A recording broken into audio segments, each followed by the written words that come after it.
وردد دائما: اللهم أرني عجائب قدرتك في دعائي، وأرني لطفك ورحمتك في قضاء حوائجي، وأرني كرمك وصنعك فيما يتعلق به قلبي، وافتح لي بابا يا الله ظننته من يأسي لن يفتح، ورب الخير لا يأتيك منه إلا الخير. انتوا عارفين انا دلوقتي فاتحه معاكم الكاميرا ليه وراح اصور ايه؟ اكيد مش روتين، وكمان مش مكانش في دماغي ان انا اصور خالص ولا افتح كاميرا. كنت قاعده كده مروجه عن نفسي وبعيده عن الشغل وعن التصوير وعن الضغط ده كله، كنت قاعده مع نفسي كده، ولقيت ابو يوسف بيقول لي ايه: جبتلك الحاجه اللي انت عايزاها، جبتلك الحاجه اللي انت كنت طالباها، فيلا استعدي استعدي. يعني ايه؟ يعني ان انا نازله دلوقتي على مدعكه، بس مش مشكله، على قلبي احلى من العسل. مجهزه عده الشغل اهو بتاعتي، اخدت السلكه والسبونشه والسترس والبريل، وعملت مج الشاي محترم، ودورت على مثبت التيار ده، كان عندي ليه فتره كان مرمي على السطوح حتى متبهدل اهو. هنوديه الكهربائي يشوف اذا كان في امل منه ان هو يتصلح، ولا نشوف ان شاء الله نشتري واحد جديد. طيب كل الدنيا دي كلها ليه ورايحه فين؟ نازله تحت، نازله تحت عشان في مفاجاه. يعني هوريها لكم دلوقتي معايا. هاخد كوبايه الشاي بتاعتي اشربها تحت، وهاخد الحاجات دي كلها وهننزل نشوف تحت مستنينا ايه. وهي مفاجاه على فكره، وحاجه انا كنت مستنياها، وكمان يعني على قد المتاح معايا حاليا وعلى قد امكانياتي. فبعد اذنكم بمجرد بس ما ينزل الفيديو تشوفوه، بالله عليكم بلاش انتقادات، بلاش كومنتات سلبيه، بلاش كلام يعني. تعالوا ايه نتفائل خير، وان شاء الله خير باذن الله. اللهم صل وسلم وبارك على سيدنا محمد وعلى آله وصحبه أجمعين. ازيكم عاملين ايه؟ يا رب تكونوا بخير وأحسن حال. وحشتوني من آخر فيديو نزلته معاكم، بحبكم في الله، ربنا ما يحرمني أبدا منكم يا رب. بشكركم على تعليقاتكم الحلوة ودعواتكم، ربنا يجازيكم خير. طبعا انتوا شايفين المنظر ده ايه ده يا ام يوسف؟ ايه اللي الناس هتقولي ايه الجرف ده؟ وخاصة لما فتحناه كده وشفنا الحشرات اللي فيه. انا الوهلة الاولى كده اتصدمت زيكم، وما كنتش متوقعة ابدا انا يعني هشوف اخوض تجربة المستعمل، مع ان ناس كتير نصحتني بلاش، بس لما عرفت من الشخص اللي هيبيع الديب فريزر بتاعه ان هو يعني حد ثقة وحد تبعنا ومعرفة شخصية، فبالتالي لو في اي عطلة او اي حاجة يبقى قابل للارجاع ان احنا نرجعه له تاني. تمام، فقلت خلاص اتوكل على الله وامشي حالي بالمتاح حاليا. فالمهم ايه، جابوا لنا الديب فريزر بالشكل ده. يعني انا صراحه ما كنتش اتوقع ابدا ان هو يطلع كده او بالشكل ده. انا الديب فريزر مستعمل مفيش مشكله عادي، هغسله غسله كده يعني نظافه والكلام ده، لكن ما كنتش متوقعه بصراحه انه يطلع بالشكل ده. بس احنا كده وجدود هنرجع جديد دلوقتي ونظبطه. انا هنا ضحيت عشان خاطركم، عشان الفيديو يطلع حلو كده واضاءته تطلع حلوه، ضحيت وبعدت اشتريت لمبه. عايزه اقول لكم ان انا يوميا بشتري لمبات للبيت، ويدوبك شويه وتروح فاصله تضعف كده، وبعدين تروح تبص خالص وما تشتغلش. فانا ضحيت هنا مع اني كنت مقرره ان انا مش هجيب لمبات. طب معنى كده ان البيت ما فيهوش اضاءه؟ لا، في اضاءه، بس اضاءه يعني ضعيفه، يعني اضاءه العاديه اللي احنا نتعايش معاها ونشوف ونتحرك تمام كويسه، انما الفيديوهات والتصوير وكده مش اضاءه قويه. بالاضافه ان البيت ما شاء الله طول النهار يعني مش محتاج لمبات، لان هو منور لوحده كده، الباب ما شاء الله مفتوح 24 ساعه. ف... فمنور لوحده مش محتاج اضاءه. المهم يا بنات كده جبت لمبه وخليت الولاد ركبوها لي، وقررت ان انا اخوض المعركة مع الديب فريزر ده، ولا اما انا اللي انتصرت عليه لا اما انتوا اللي انتصرتوا عليا بكلامكم ان بلاش المستعمل، وان ده شكله للوهلة الاولى كده مش هينضف خالص. فهنشوف. عموما انا بدأت كده الاول رشيت سترس في كل الاماكن اللي فيها وسخ وبقع وحاجات زي كده، عشان تفككها معايا واعرف ان انا اغسلها بسهولة. وبدأت اجيب الاسبونجة والمية والبريل وبدأت ان انا ادعك. هو ريحته كانت بشعة، يعني عايزه اقول لكم اصلا انا واقفه بغسله والولاد حواليا يقولوا يا ماما ريحته وحشه خالص، انت ده مش عارفه مش هينضف يا ماما، ما تتعبيش نفسك مش عارفه. بس انا برضو مصره ليه؟ لان انا اكتر حد متبهدل في حاجتي، ومش عارفه احط حاجه خالص في التلاجة، مش عارفه احط اي حاجه في الفريزر. احنا بطبعنا الستات بنحب نفرز، يعني التفريزات دي في دمنا.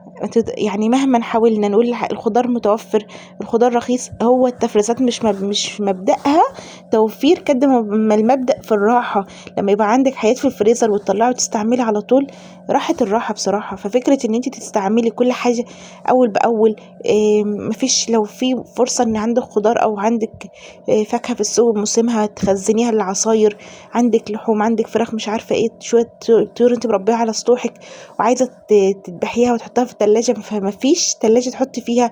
فكرة قاتلة لأي ست، ولا أنا غلطانة؟ والله الموضوع كان بصوا كان تعبني نفسيا، ما كنتش عارفة مش عارفة أتأقلم أنا على كده. لما احتاج مثلا حاطة الصلصة بتاعتي في الفريزر بتاع المحل تحت، لما احتاج مثلا كيس صلصة وانا بعمل اكل وكده والولاد مش موجودين، وانا لابسه مثلا عبايه شجه او بيجامه او حاجه زي كده، عايزه انزل اجيب كيس صلصه من تحت ومفيش حد يناولهولي، فاضطر ان انا اجيب عبايه والبسها عشان انزل اجيب كيس صلصه. لا مش قادره اتقبل الموضوع، يعني حاسه الموضوع متعب. فبصراحه الموضوع كان عامل لي ازمه. انا عايزه اضيف فريزر في الشقه عندي فوق باي طريقه. فكره ان انا اشتريه جديد يعني فكرة صعبة، تكاد تكون فكرة مستحيلة، ومفيش حاجة مستحيلة ربنا، بس تكاد تكون فعلا فكرة مستحيلة خالص الفترة اللي أنا فيها. فبصراحة حسيت ان ده لقطة وان انا مش عايزة اضيعه من ايدي. تمام، هتقولي يا يوسف ما ممكن المستعمل ده يشتغل فترة وبعدين يبوظ، والغالي رخيص بالنسبة يعني سعره رخيص بالنسبة لوضعه ان هو جديد وكده. ماشي انا معاكم، بس انا ما باليد حيلة، مفيش فرصة، مفيش حاجة اعملها غير كده دلوقتي. فالمهم رحت توكلت على الله، استخرت ربنا سبحانه وتعالى الاول وفكرت كده، وبعدين لما عرفت ان في ضمان، يعني ان الديب فريزر ده هناخده اسبوع نشغله، بالاضافه ان في حد هيجي يكشف على الموتور ويشوفه، فقلت خلاص تجربه. وفعلا لقيت ناس كتير في الكومنتات بتقول لي احنا يعني جايبين مستعمل وليه سنين معانا، فمش كل المستعمل وحش، وخاصة ان انت بتقولي ان في حد يعني تبعكوا او معرفتكوا، فالموضوع هيبقى فيه ضمان، مش هتشتري حاجة من حد مجهول او ما تعرفوهوش ويمشي وخلاص وكل واحد يروح لحاله. لا، ده انتوا ناس في وش بعضيها، فبالتالي لو في اي مشكلة على الاقل خالص هيبقى فيه تفاوض في سعره مثلا، او هيكون في ان احنا نرجعه تاني. فاخدت الخطوة دي وتوكلت على الله وقلت لابو يوسف تمام خلاص هاتهولنا.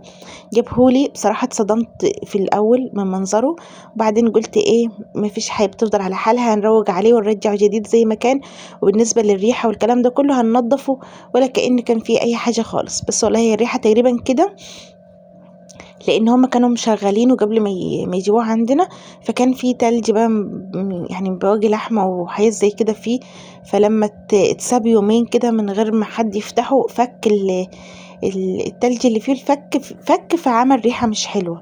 فكل ده هيتنضف، كل ده هيتروج عليه، ويمكن اهو بدأت ملامحه تظهر من اول غسله، احنا لسه لا شطفنا ولا غسلنا ولا لمعنا، حاسه ان بدأت ملامحه تظهر شويه بشويه. اللهم صل وسلم وبارك على سيدنا محمد. والله يبقى فله ان شاء الله، ربنا يدينا خيره ويكفينا شره.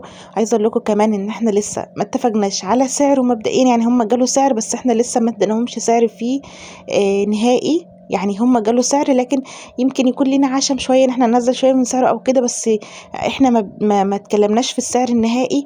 وفي نفس الوقت هم يعني برضو حاطين فيه سعر كويس، مش تمن يعني اللي هو مش بخس في التمن او كده، لا حاطين هم سعر كويس، لان كل حد بيبقى عايز يبيع حاجته باعلى سعر.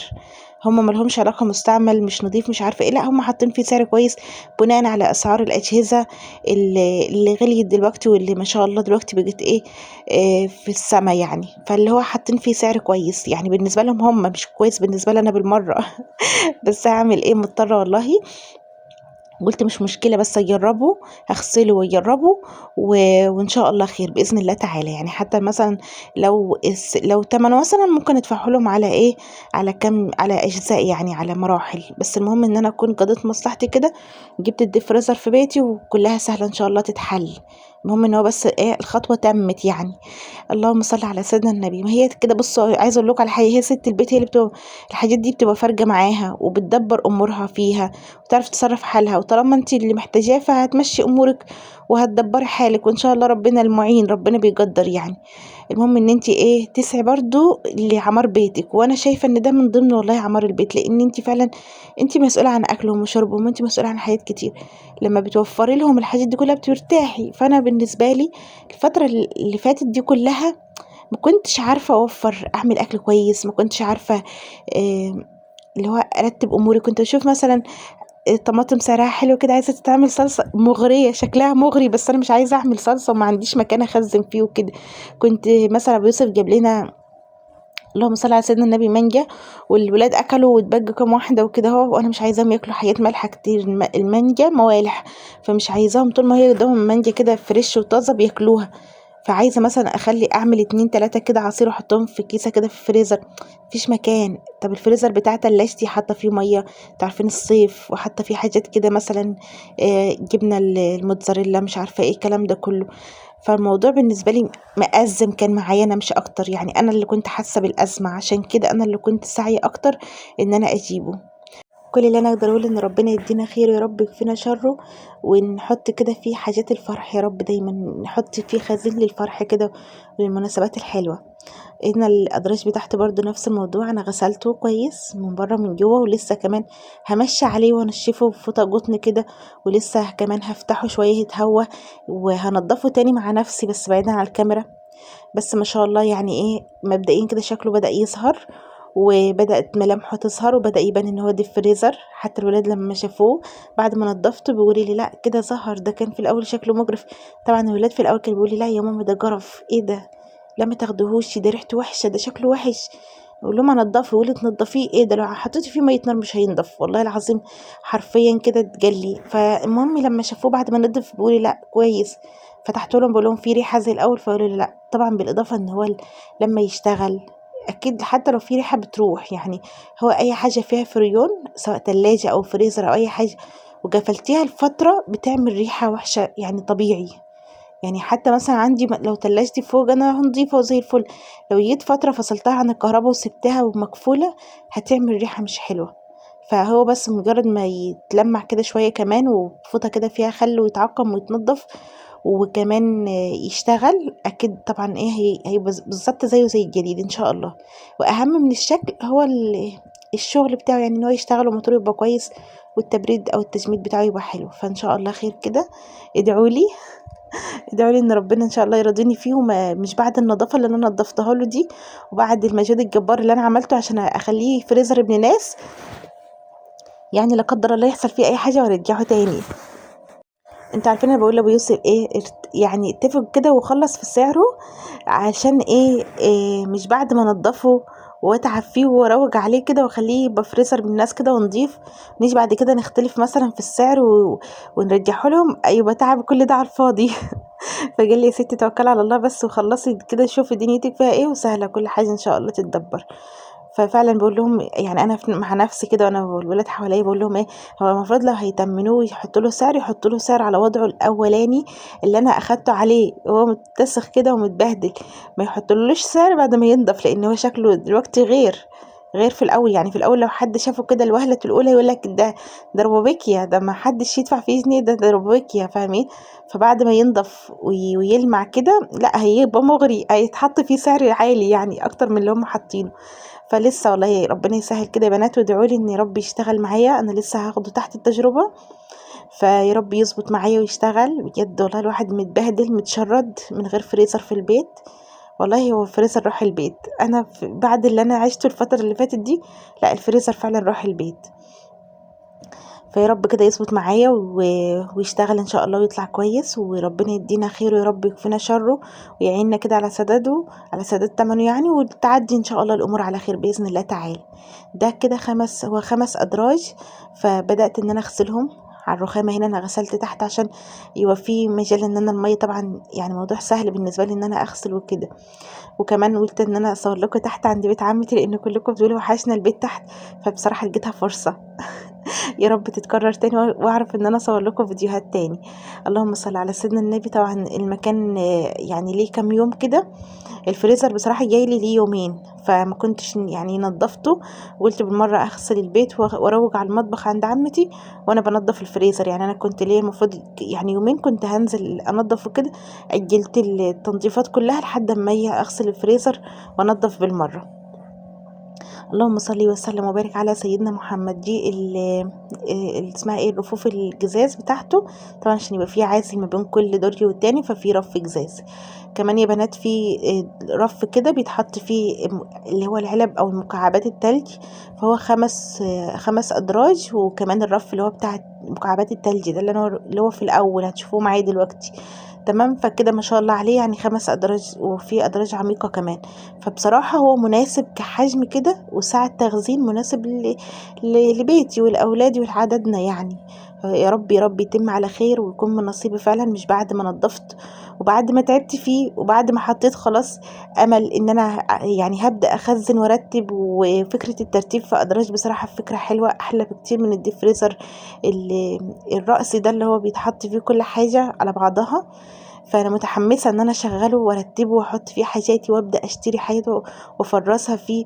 متحمسه بصراحه، فيا رب تتم على خير، ومش بعد العشم ده كله يحصل فيه حاجه لا قدر الله وما يكونش من نصيبي يعني، او الموضوع يتلغي. المهم يا بنات كده، اللهم صل على سيدنا النبي، صلى على سيدنا الحبيب المصطفى. لو مكملين معايا الفيديو لحد هنا، لايك للفيديو لو تكرمتم. ويعني رجاء كده وطلب خاص كده من اخت لاخواتها، لو عدى قدامكم اعلان في الفيديو شاهدوه لي كله عشان ربنا يرضينا كده ان شاء الله، ويكون في يعني دخل كده من القناه بدل الحل الواقف ده. الحمد لله على كل حال.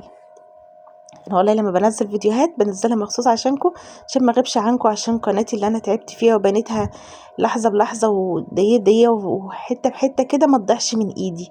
لان البعد عن القناه وعدم تنزيل فيديوهات بيوجع القناه وخلاص بيخليها تموت كده وتتلغي.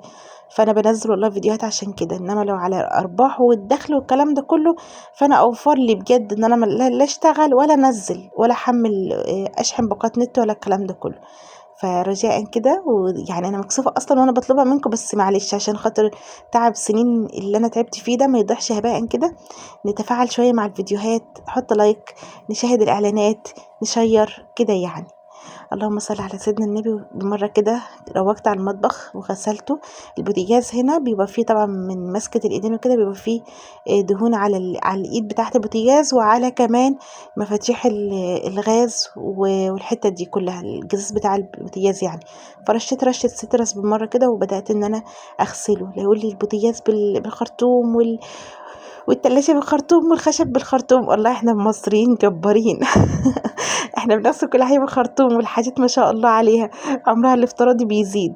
بهزر والله، مش قصدي كده والله، بس بهزر معاكم. المهم روقت كده على المطبخ وخلصت وسحبت الارض كلها مسحتها ولمحتها كده وسحبت الدنيا عندي. وكمان الديفريزر كان ايه سايباه يتصفى. هنا كانت عمتي قاعده بتقولي خلصتي، قلت لها جت له ده هينفع؟ هي شافت منظره من بره يعني خدت فكره برضو انطباع زي الاولاد ان ده مش هينفع. فقلت لها انا غسلته وهطلعه اجربه كده شغله وان شاء الله خير. هنا بقى انا شجعتهم ونشطتهم، يعني لما شافوني سحبه خرطوم وبغسل اخدوا خرطوم ميه مني وراحوا طلعوا المكيف الصحراوي ده، كانوا حاطينه في المنظره بتاعت الضيوف، فكان متبهدل ومتطرف، فطلعوه كده وغسلوه بالمره. وكمان يا ريتهم عرفوا يغسلوه، يعني هما يوسف هنا كان بيقول لي هغسله كده بس ما غسلوش حلو، انا كملت له عليه ونضفته له. بصي يا بنات، الناس بتقول لي اعملي لنا جوله في الزرع كده وبره البيت والكلام ده كله، انا هديكم مقتطفات سريعه. بس فكره ان انا اقف اصور كده مش يعني مش مستحبه. هقف اصور كده في الزرع كده مش عارفه، مش شايفه فيها يعني ايه، يعني مش هتقبلوها دي بتصور الزرع دي ليه يعني وكده اهو. فانا خدت لكم كده مقتطفات سريعه وخلاص كده خلصت وسايبه الديفريزر يتصفى، مش هنطلعه دلوقتي خالص. هنسيبه يتصفى كده النهارده اليوم كله. وكمان علشان بعد التنقلات الكتيرة اللي انا شلته من هنا وحطيته هنا والكلام ده كله يكون هدي معايا، يكون الفريون بتاعه اتثبت كده وهدي معايا. طلعت بقى انا خلاص كنت خلصت تحت ونضفت البيت عند عمتي، ويعني في برضو اوضه عمتي نضفتها، شديت فرشها كده وكنستها كده على الماشي، بس ما صورتش معاكم. طلعت بقى على ايه عايزين ياكلوا، ناكل ايه؟ فكان عندي كبد وجوانس في الفريزر، طلعتها كده سلكتها، بصوا ايدي اتعورت في السكينه. عايزه اقول لكم يا بنات قسما بالله، وانا بقطع البصلايه دي انا متاكده ومتيقنه ان ايدي هتتعور، وشايفة المنظر وحسيت بالألم من قبل ما يحصل لي، وعارفة يعني سبحان الله يعني أنا إيدي دلوقتي هتتعور ومع ذلك مكملة لحد ما فعلا إيدي اتعورت. بس يعني هو جرح سطحي كده وخفيف، غسلت إيدي كده وحطيتها في مية ساقعة عشان إيه ما تنزفش، ما تنزلش دم عشان أعمل الأكل. وبعدين رجعت كملت، غسلت السكينة عشان لو فيها حاجة كده وبعدين كملت. اللهم صل على سيدنا النبي. قطعت كام بصلية كده وحبيت فلفل حامي بس ما كترتش عشان الجو حر ومش عايزين الاكل يبقى سبايسي كده والجو حر، فيدوبك حبايه واحده بس تديلي طعم للاكله دي. وكمان اللهم صل على سيدنا النبي، قلت لكم ان انا كنت مسويه الكبد والجوانس اللي عندي، سلقتهم كده سلقه خفيفه وحطاهم يتصفوا، شطفتهم وحطيتهم يتصفوا كده عشان إيه اسويهم يعني اعمل الطبق ده. هو بصوا مش عشا يعني، هو الفكرة بس ان هو تصبيرة او اكلة كده سريعة، اللي هو كنت كل حد عايز ياكل بعمل له سندوتش كبدة. مشيت يعني يومي يعني على قد الموجود اصلا وعلى قد الطاقة اللي عندي ان انا اقف في المطبخ واحضر اكل، لان انا بعيدا عن اللي انتوا شفتوه في الفيديو، لا انا الموضوع كان يوم متعب. فضلت اغسل في الديب فريزر وقت طويل بعيدا عن الكاميرا، خدت بالمرة البيت كله نظافة بعيدا عن الكاميرا برضو، فالموضوع كان بصراحة متعب. هنا دي كبد الجوانص اللي انا كنت عاملاها، كنت سلجاها، بدأت ان انا اقطعها كده قطع صغيرة يعني بصوا اللي هو هجهزها كده عشان مجرد بس ما البصلة تدبل معايا او تصفر كده معايا اروح ضيفاها عليها. اكلة سهلة وسريعة. اللهم صل وسلم وبارك على سيدنا محمد. ان شاء الله لما ابدا كده احط الديب فريزر واختار له مكان هنا عندي في الشقه، بالاضافه كمان ان انا اطلعه كده وابدا اشغله، هشارك معاكم الفيديو ده عشان نوثق اللحظات دي، وادعوا لي يا بنات ان هو يشتغل وان الامور تتم على خير، عشان مش بعد تعبي ده كله مثلا لا قدر الله يكون في عطله او ما نختلف في السعر او اي حاجه من دي وارجعه تاني. ما بحبش اتعشم بحاجه وتضيع مني، لا اما ما تجيش من الاول لا اما خلاص تيجي وتتم. انما فكرة انك تتعشمي في حاجة وبعدين تضيع منك بصراحة بالنسبة لي انا فكرة قاتلة. فيا رب يجعل لنا الخير كله وييسر لنا امورنا كلها ويعيننا على الدنيا وعلى الحياة ويعيننا على بيتنا واولادنا ويقدرنا كده ويحقق لنا كل حاجة احنا بنتمناها ويرضينا يا رب على قد الواحد الحمد لله بيرضى بأي حاجة، ربنا يرضينا باللي نستاهله ويدينا من خيرات الدنيا انا وانتو يا رب، اللهم امين.